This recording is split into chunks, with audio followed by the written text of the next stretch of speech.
గులాబీ వనంగా మారిన జన్వాడ గ్రామం. జై బీఆర్ఎస్ జై జై తెలంగాణ నినాదాలతో మారుమోగింది. బీజేపీకి బిగ్ షాక్ ఇస్తూ గౌడిచర్ల వెంకటేష్ తన వేలాది మంది అనుచరులతో బీఆర్ఎస్లో చేరారు.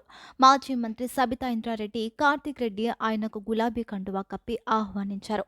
సభకు బోనాలు, కోలాటాలు, డప్పుల దరువు, బాణసంచా మోతలతో ఘన స్వాగతం లభించింది.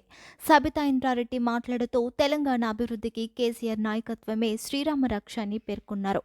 జన్వాడ గ్రామాన్ని మున్సిపాలిటీలో విలీనం చేయొద్దని గ్రామస్తులు ఏకగ్రీవ తీర్మానం చేశారు. త్వరలోనే స్థానిక ఎన్నికల్లో బీఆర్ఎస్ గెలిచి కాంగ్రెస్ ప్రభుత్వానికి బుద్ధి చెప్పాలని కార్తిక్ రెడ్డి పిలుపునిచ్చారు. ఈ రాష్ట్రంలో పరిస్థితి ఆర్థికంగా ఇబ్బంది ఏర్పడిపోయింది. రియల్ ఎస్టేట్ దెబ్బతిన్నది. పని చేసుకుందాం పని దొరకని పరిస్థితి. ఖచ్చితంగా ప్రజలందరూ కూడా ఆలోచిస్తున్నారు. పొరపాటు చేశాం కదా, ఈ ప్రభుత్వాన్ని తీసుకొచ్చి మళ్ళీ కేసీఆర్ రావాలని కోరుకుంటున్నారు. ఖచ్చితంగా రాష్ట్రానికి కేసీఆర్ గారి నాయకత్వమే శ్రీరామ రక్ష.